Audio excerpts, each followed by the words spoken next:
De diciembre para acá, prácticamente... ¿Qué tal? Buen día. Bueno, hoy ya un poquito más recuperada de mi ciática, donde en el otro video prácticamente no existía.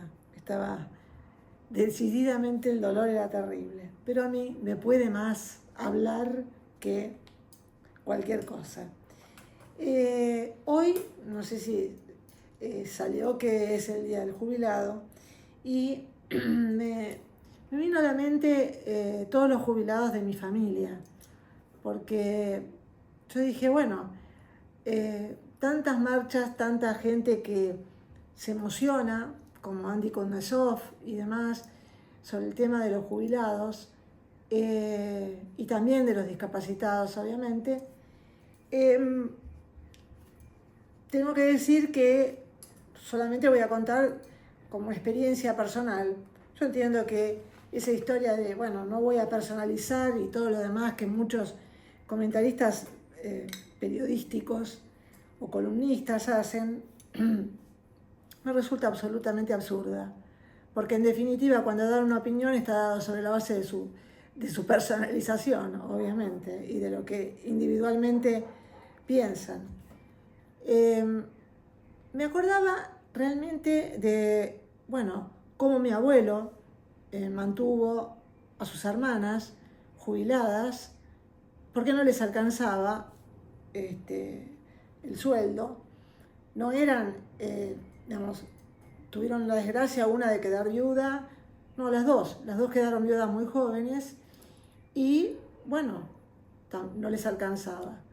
Después pasó a mi historia personal, en la cual mantuve a mi madre y a mi madrina lo mejor que pude, con los sacrificios que todos hacemos y además educando a chicos. Así como muchos de los que hoy quizá me escuchan y demás. O sea, yo me hago la pregunta porque yo me acuerdo de la frase de mi abuelo, ¿no? Que ¿de qué sirve pagar la jubilación si cuando te vas a jubilar te robaron todo? Mi abuelo hoy tendría más o menos alrededor, creo que la misma edad de Perón, un poco más. No, me parece que es la misma edad de Perón. Así que se dan cuenta de que esto viene de lejos y viene de largo. Es cierto, un jubilado de hoy en día, como yo veía una señora de 50 años jubilada, maestra, que estaba en una de estas competencias de running en Vicente López, bueno, obviamente quiere vivir la vida y demás. Pero bueno, yo me pregunto, ¿qué pasa? Que la gente no entiende que esto viene de hace muchísimos años. No es solamente el tema de hoy. Y no es por defender a Javier Milei, porque en definitiva, en el otro blog anterior, planteé una serie de, no sé si de ideas o qué, es lo que a mí me parece. Yo siempre digo lo mismo, esta es mi verdad, hay miles de verdades, el que no esté de acuerdo, no es así de simple, pero a veces uno dice, y a veces es bueno escuchar algunas otras cosas, como yo, por ejemplo, que de repente me pongo a ver, por ejemplo, a un senador como Mayans, que hoy es el gran demócrata, creo que está ahí desde los primeros momentos de la democracia, y que representa a un Estado feudal, hablando de la democracia, las instituciones, la república, la educación. Hasta ahora yo no he visto en mi mundo personal, y creo que en el mundo de muchos, si llegáramos a hacer una encuesta, ¿cuánta gente pudo realmente levantar la cabeza en Formosa desde que está el gobernador que él representa, ¿no es cierto? Pero, digamos, todo eso un poco como que se me fue, y obviamente es el comentario de siempre, ¿no? ¿Quién es Mayans? Lo que dice, cómo dice, la mala educación que tiene para tratar a las mujeres y para hablar de las mujeres, demuestra ya su nivel de formación intelectual. Pero el otro día me sorprendió el tema de Jonathan Viale, que yo no entiendo realmente con qué, digamos, suavidad y con qué concesividad, digamos, si es que existe la palabra, entrevistó a Jacobiti. Porque yo me hago esta pregunta: ¿cuál es el poder que tiene, digamos, en la opinión pública el tema del manejo de la uva? Y me fui a la historia, porque en definitiva lo mejor es irse a la historia, y veo que, digamos, la uva fue creada en 1821. Voy a dar así una reseña. En Google está bastante complicado, ¿no? Si uno quiere, dependiendo quién es el que impuso o quiere imponer la idea o quiere, digamos, mandar ese metamensaje. Yo lo de metamensaje no es por meta, porque esto es un inventito de ahora.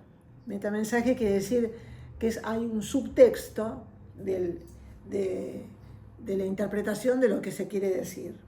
Pero bueno, vuelvo al tema de la uva, que se creó en 1821, con autonomía y basado, digamos, con la autonomía por Rivadavia. En 1958 se profundizó, pero antes de eso, digamos, vamos a hablar de todo ese conflicto que tenían, obviamente, los radicales, entre ellos Alem y demás, que es el fundador, con los conservadores. En esa época esos radicales eran también de corte conservador. No había una intención de pseudoizquierda, porque todavía el mundo no tenía esos movimientos tan marcados como existe hoy en día o como empezó a existir después de la mitad del siglo pasado. Y el tema de por qué introduzco el tema del radicalismo es por el tema de Irigoyen, que obviamente, él apoya la reforma universitaria y que digamos, en el 18 creo que fue, y que influyó en todo el tema de la reforma, y que a instancias de él y del movimiento al que él estaba, se crea y se funda la Universidad del Litoral y la Universidad del Tucumán. ¿Qué pasa en la reforma del 94? Porque, ya Perón en el 49 había establecido la gratuidad de la universidad, obviamente siempre moviéndose a las, digamos, con las olas de los tiempos, ¿sí? ¿Por qué? Porque en Europa estaba ya el movimiento, y el movimiento bastante fuerte de las universidades, y de qué manera fomentar el tema de la educación y demás. Lo cual yo no lo veo, creo que nadie podría verlo mal en ese aspecto. Pero, ¿qué pasa en la Constitución del 94? Mucha gente habla, y cuando hablan de Menem y Alfonsín caminando ahí en Olivos, se acuerdan de este segundo senador que negoció Menem con Alfonsín. Pero sí, realmente también otra de las negociaciones fue el tema de las universidades, porque se han mantenido intocables desde ese momento. Yo creo que ya he dicho en muchos de los otros videos que las dos corrientes que había en ese momento en el Partido Radical, una era la de izquierda con Alfonsín y otra era con Balbín, la de derecha, a la que después, adhería de la Rúa. Golpe, esto, lo otro. O sea, yo me fijo en esto por un tema. Porque nosotros vemos en el Congreso y decimos los K, decimos toda una serie de cosas en contra de ellos. Pero ¿quiénes son los socios de ellos? ¿Quiénes son los socios? Ya sabemos, la izquierda, el Partido Obrero, todos ellos ya sabemos. Porque es evidente. Y por el otro lado, además, ciertamente hay una honestidad intelectual de una Miriam Bregman o un Del Caño o cosas por el estilo, porque en definitiva no lo niegan, ellos no niegan eso. Ahora, ¿qué es lo que está y subyace? Es todo ese radicalismo que hoy tenemos que decir claramente que todos son hijos de Alfonsín, hijos y herederos de Alfonsín, no hijos y herederos de Balbín, a quienes realmente el que sí era consecuente con esa idea era de la Rúa y le hicieron un golpe de Estado. O sea, sí, uno puede decir muchas cosas, todo lo demás, que se fue en el helicóptero, que esto, que el otro, que de aquí, que de allá, pero en realidad, en definitiva, también estuvo ese tema. Y estuvo ese tema porque nadie cuenta la historia que yo viví, y es la historia de que cuando los radicales, que hoy se muestran este estilo muy democráticos y muy republicanos, golpeaban las puertas de los cuarteles, precisamente involucrados en muchos de los movimientos militares que hubo, de los golpes militares. Entonces, ¿qué voy al tema, por lo menos para mí, que yo lo observo y que yo lo viví en la Universidad de Buenos Aires? En los 70 ya ese movimiento de izquierda era prácticamente los que tenían el poder, vía Franja Morada. ¿Por qué a mí se me ocurre el tema siempre de pensar, o por qué se me vino a la cabeza este tema de pensar esa relación que existe entre el peronismo acá y los radicales de izquierda, que hoy son todos prácticamente? Porque en definitiva Lustó, que es el presidente del radicalismo, fue funcionario de Cristina. Y en este tema, y que también es socio de Jacobiti. Yo lo que creo es que a veces las corrientes subterráneas que hay son las que el periodismo, en sus comentarios, los columnistas no hablan. ¿Por qué? Y bueno, porque muchas veces se le dijo a Macri, bueno, sos un, no sé, un kirchnerista de buenos modales. No, los kirchneristas de buenos modales son realmente los radicales, que se sientan en una banca del Congreso y que de una manera o de la otra van sorteando y siempre votan a favor de esas instituciones, de la democracia, pero que después, cuando es gobierno el peronismo acá en los últimos años, han votado de acuerdo con ellos. Entonces, yo creo que también hay un tema de que hay un gran engaño y una gran, me da la sensación, es como una especie de intención inocente, que muchos periodistas, en lo que lo enrolo a Johnny Viale también, entienden que, claro, es mucho mejor hablar con un radical porque no son tan fundamentalistas como podría ser un muchacho militante o un Carlos Bianco, por ejemplo, que hoy dice que, bueno, Milei puede llegar a ser un emperador y demás, que además, bueno, no promueve, no habla como Grabois, no hablan, pero en definitiva son los que también están bajo cuerda y bajo el camino de este, yo creo que abismo al cual siempre se mantuvo a la Argentina desde los últimos años. La infiltración yo creo que sí, podría decir infiltración de los pensamientos de izquierda, Alfonsín los promovió.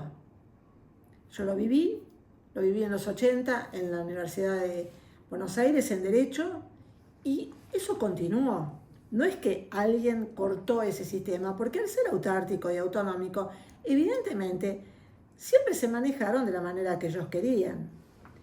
¿Y por qué me viene a mí esta reflexión? Cuando Cabot dice que al ministro de Salud fue llegado el nombre o cosa por el estilo, por el Coti Nocilla, me vino la memoria del Coti en las épocas bravas de Franja Morada. Lo mismo que Brandoni. Hoy Brandoni ya está más grande, pero también era una persona aguerrida y yo diría violenta en ese momento. Por supuesto, todos nos ponemos más grandes y cuando nos ponemos más grandes nos ponemos más respetuosos, más conciliadores y obviamente para un hombre de 80 y pico de años también más conservador, ¿sí? Ya no le gusta tanto el movimiento tan directamente soviético que imponen obviamente los que hoy manejan la universidad. ¿Pero por qué digo esto?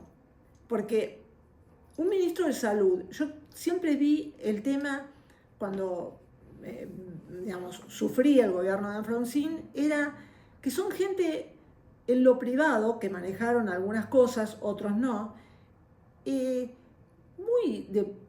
una muy buena formación, pero en lo público fueron inoperantes. Y vuelvo a repetir el tema del ministro de Salud, a quien hoy me entero que va a haber un nuevo aumento de las prepagas. Y quizás sea más arriba de la inflación. Yo vuelvo a repetir lo mismo.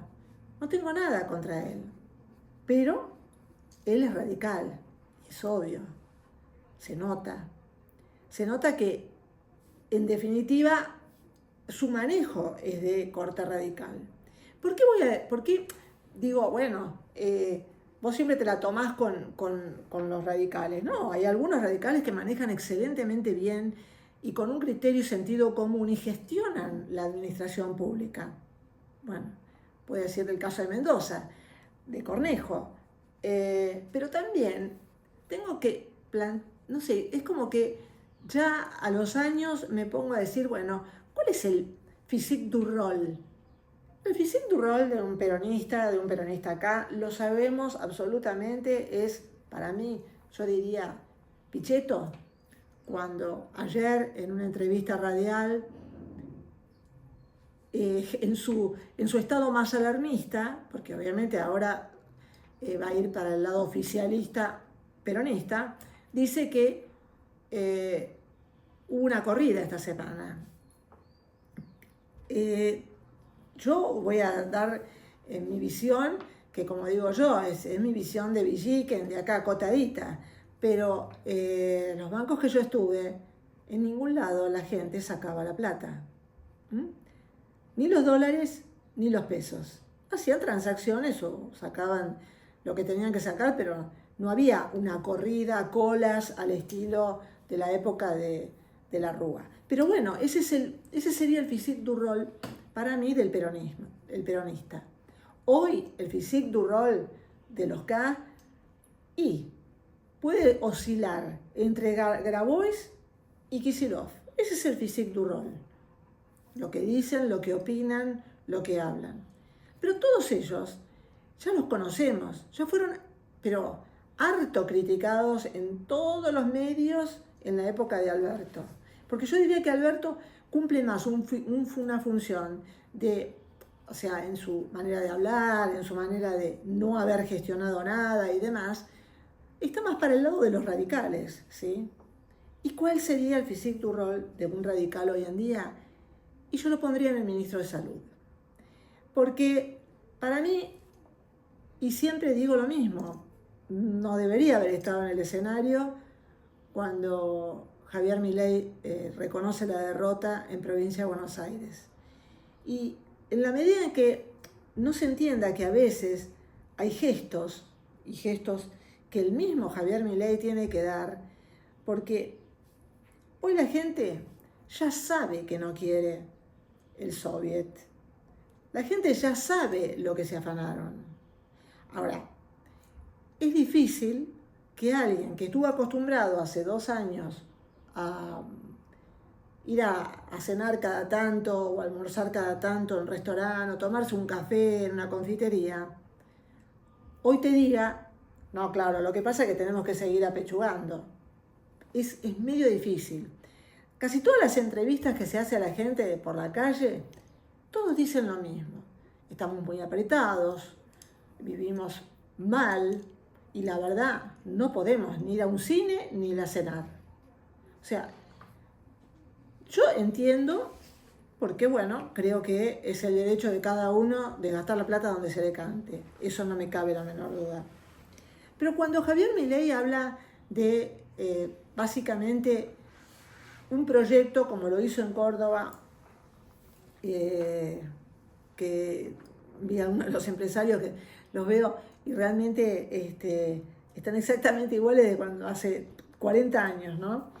Sentados ahí, pero no estoy hablando de que sean malas personas ni nada, todo lo contrario, digo, físicamente están exactamente iguales, se conservan muy bien y son gente de como de 80 años o una cosa por el estilo.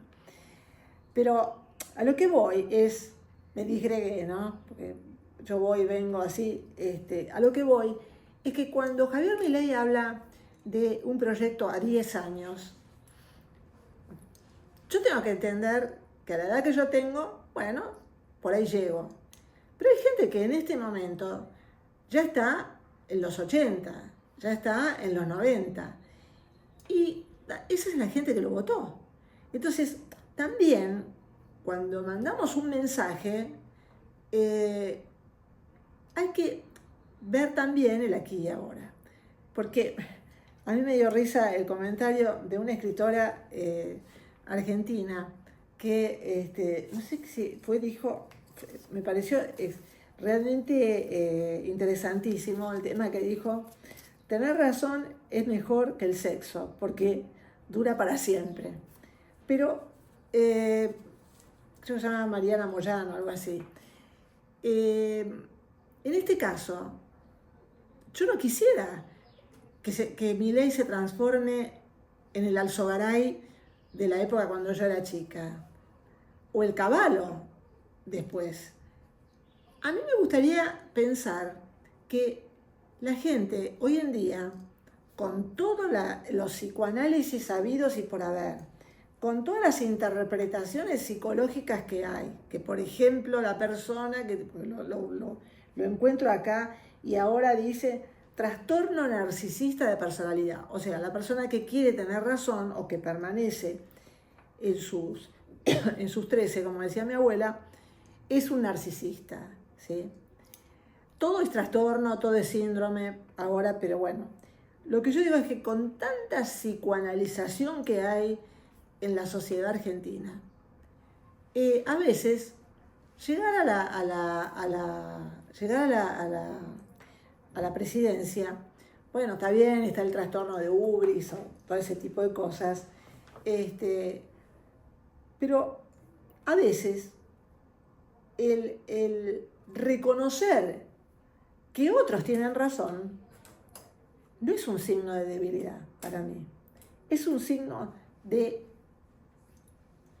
manejar al otro. Existe es un escrito de un antropólogo interesantísimo cuando habla de el dar la otra mejilla de Jesús. La frase, se cayó una silla, y eso es un problema para el director de cámara, que mira para todos lados. Vuelvo al tema del dar la otra mejilla o el de reconocer el error, en este caso. Para este antropólogo, que era además un gran estudioso de las conductas animales, dice que es una extraordinaria forma de manejo de poder. ¿Por qué razón? Él lo compara las observaciones que él hizo, lo compara, creo que, no sé si son los ciervos o es el bisonte o alguno de esos animales que en un momento determinado el animal más viejo, todos sabemos que siempre hay un alfa en las manadas, entonces el animal más joven lucha con el más viejo para obviamente mantener el poder dentro de la manada. ¿Y qué hace el más viejo?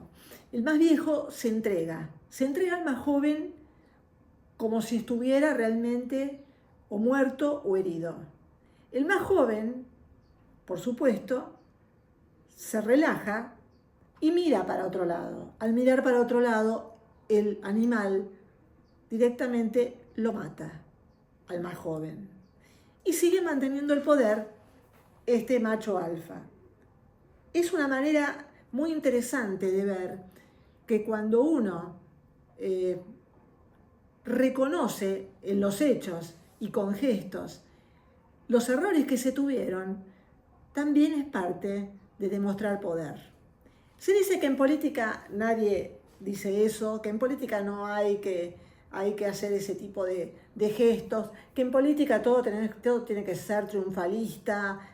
Yo digo no estoy de acuerdo para nada, porque si la religión católica perduró miles y miles de años sobre las consignas de Jesucristo, cuando Jesucristo decía hay que dar la otra mejilla, creo yo, no sé, no creo que obviamente mi ley dure 2000 años, pero la verdad es que por ahí llega muy bien y con mucha altura al 2027. Entonces, no sé, estas son todas digresiones mías que yo hago desde mi manera de pensar. No espero que todo el mundo esté de acuerdo, no espero que la gente, digamos, piense que, bueno, hay que seguir sacrificándonos. Pero a mí me da la sensación de que si nos estamos colocando en una situación que o me ponen una 38, no sé, una lo que fuera, una 45 o lo que fuera, de un lado, y del otro lado tengo el abismo, y me dan un pequeño pasillo donde yo veo, bueno, que podrían dar determinadas cosas en el día a día.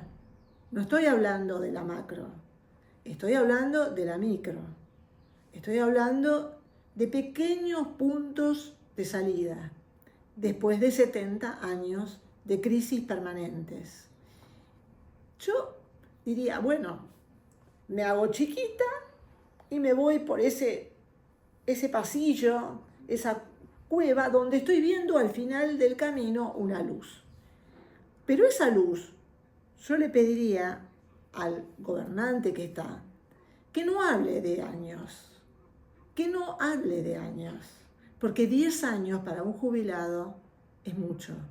Lo mismo que es mucho para un chico que está con la PlayStation y que lo va a ir a votar, O sea, es exactamente lo mismo, porque hoy ese chico es repentista. Yo quiero ver la solución hoy o mañana o a lo sumo pasado. O sea, para mí me parece interesante el proyecto que él tenga futuro. Me parece absolutamente interesante.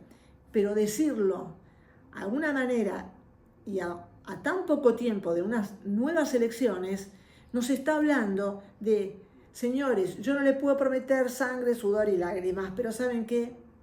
Churchill no prometió sangre, sudor y lágrimas.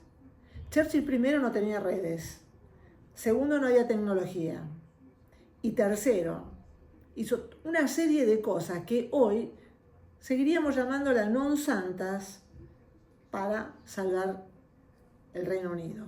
Así que yo me pongo en esta posición, que no quiero ser los grandes juzgadores de la República que son los columnistas de la televisión, porque esos juzgadores crean opinión pública.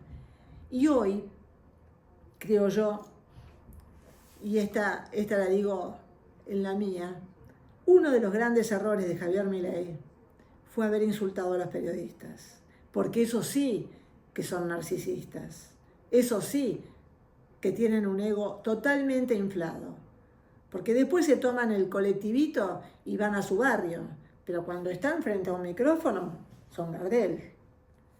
Así que, bueno, esto no fue más que una sarta de digresiones. No tengo ningún odio hacia la Unión Cívica Radical, sino simplemente hablaba de gestión y yo diría éxito de gestión. Bueno, muchas gracias y chao.